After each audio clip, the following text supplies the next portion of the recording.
One of the most common themes in my work as an executive coach is what I'd call essentially people problems. You know, almost all of my clients are CEOs. The vast majority of them are leaders of some group of people.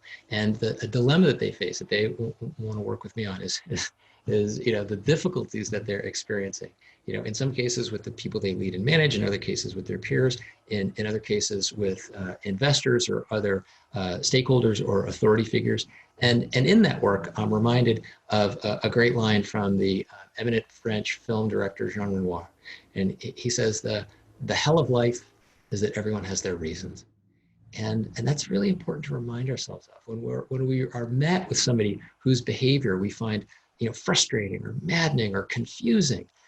We often leap to some assumptions about the fact that they're, we assume that they lack understanding.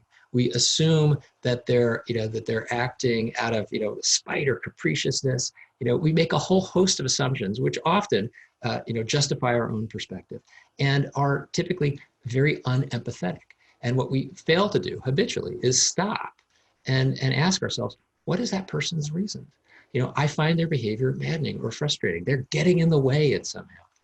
And what we need to do is slow ourselves down and remind ourselves, everyone has their reasons. Very rarely in life do we encounter an actual sociopath. Very rarely do we encounter somebody who's deliberately going out of their way to screw things up and make things difficult for us. It's much more often the case, almost universally the case, that when we find ourselves in conflict, it's about misunderstandings and missed expectations and incorrect assumptions. And so much of my work entails encouraging people to slow down, examine the assumptions that they're making about the other person, develop a theory of mind. What is governing this other person? What are their beliefs and assumptions? What are their goals?